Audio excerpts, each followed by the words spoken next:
if your blood sugar crashes after meals, if your energy fades too fast, that's not just age, it's a signal. Because long before medicine and diets, people already knew how to steady the body and restore balance. That wisdom wasn't lost. It was forgotten. And today, we're bringing it back.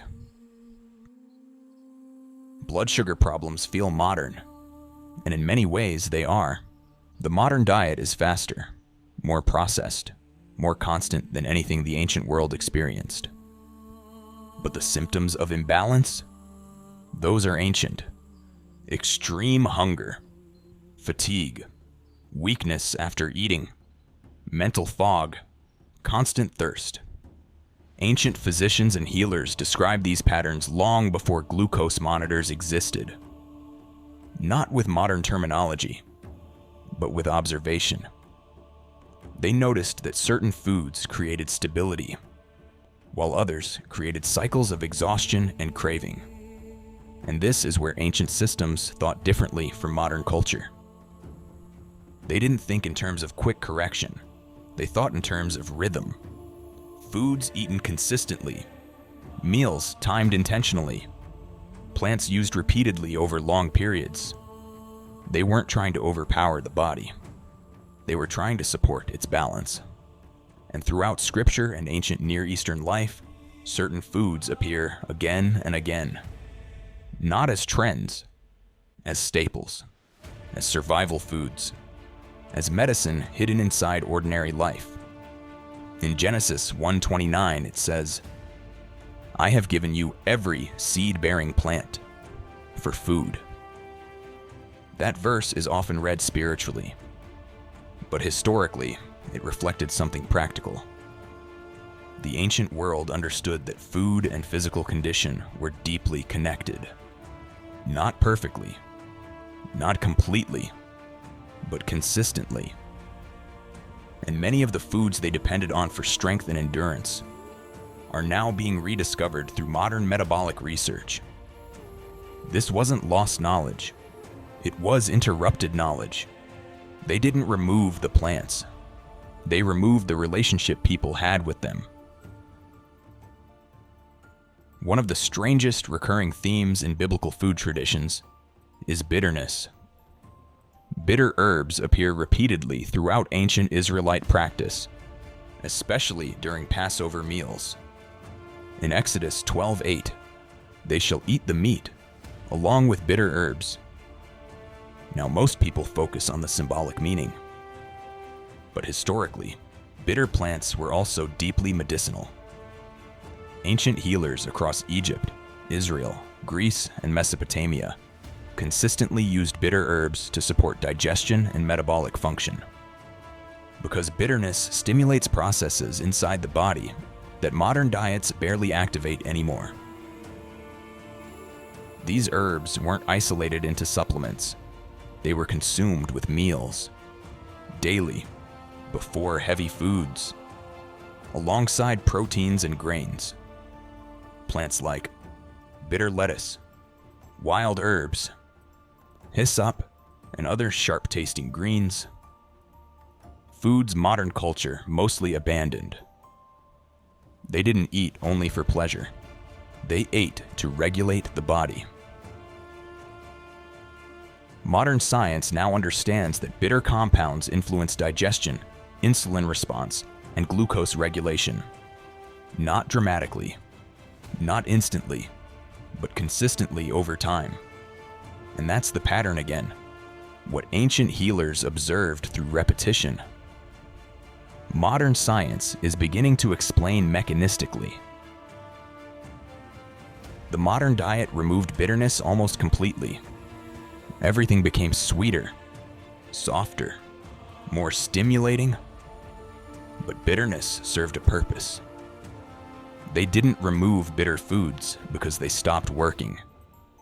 They removed them because comfort became more important than balance. And the body changed with it. Now that's one layer. Plants that prepared the body to process food differently.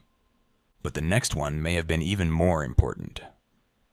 because it was considered one of the foundational survival foods of the ancient world. If you study the foods that appear repeatedly throughout biblical history, figs stand near the center of daily life.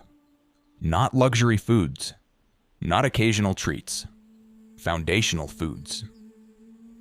In 1 Samuel 30:12, figs are given to restore strength to an exhausted man who had collapsed from deprivation.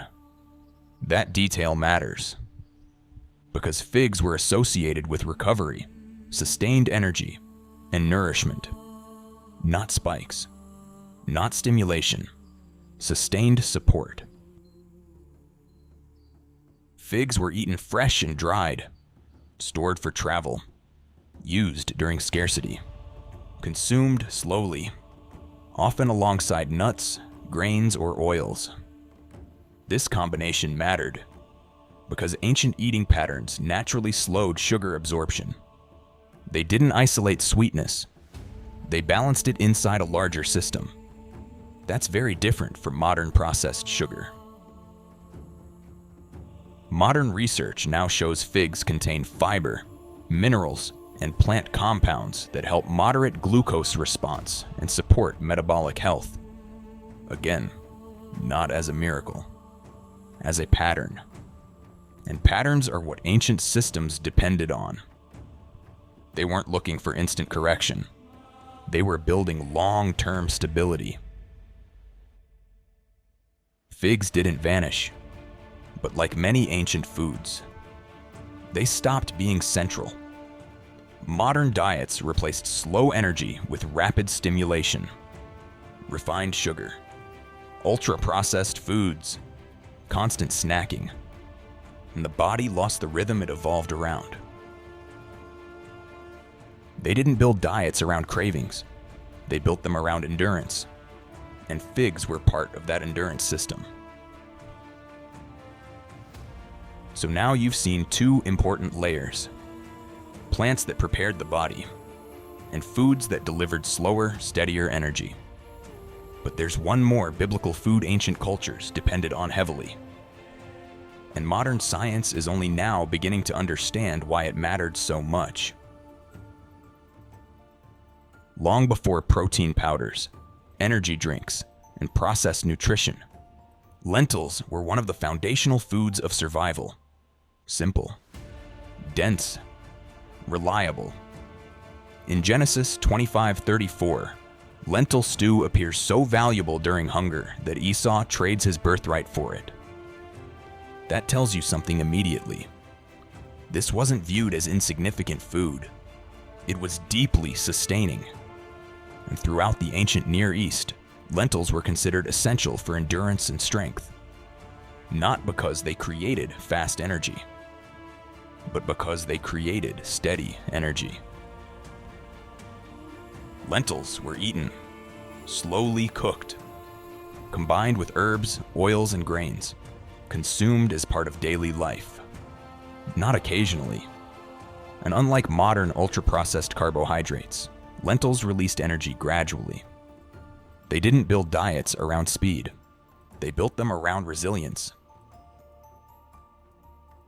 Today, modern research shows legumes like lentils help support blood sugar stability because of their fiber, protein, and slow digestion profile.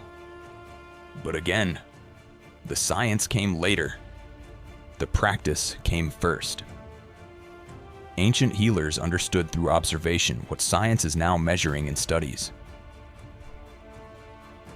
Lentils reveal something important about the ancient world. People once depended on foods that stabilized the body over time, not foods engineered to overstimulate appetite. And when those foundational foods disappeared from daily life, metabolic instability increased with them. They didn't use these foods occasionally. They built life around them. Look closely at the pattern. Bitter herbs, preparing the body for regulation. Figs, sustaining steady nourishment. Lentils, supporting long-term metabolic stability. Different foods, same philosophy, used consistently, integrated into everyday life, repeated across generations. Not because ancient people understood blood sugar scientifically, but because they observed what created strength, endurance, and balance. They weren't trying to overpower the body. They were trying to work with it. And that's really what this channel is about. Recovering patterns that people once depended on, before the modern world slowly moved away from them. Not because modern medicine is bad, and not because ancient systems were perfect, but because some forms of wisdom were observed long before they were scientifically explained. This wasn't lost knowledge. It was interrupted knowledge. And now, piece by piece, modern science is beginning to rediscover what ancient cultures already practiced through daily life. If this gave you something useful, subscribe. Next video, we're going deeper into one of the most overlooked ancient remedies for sleep, a plant used for centuries across biblical regions that almost disappeared from everyday use in the last 100 years. I'll see you there.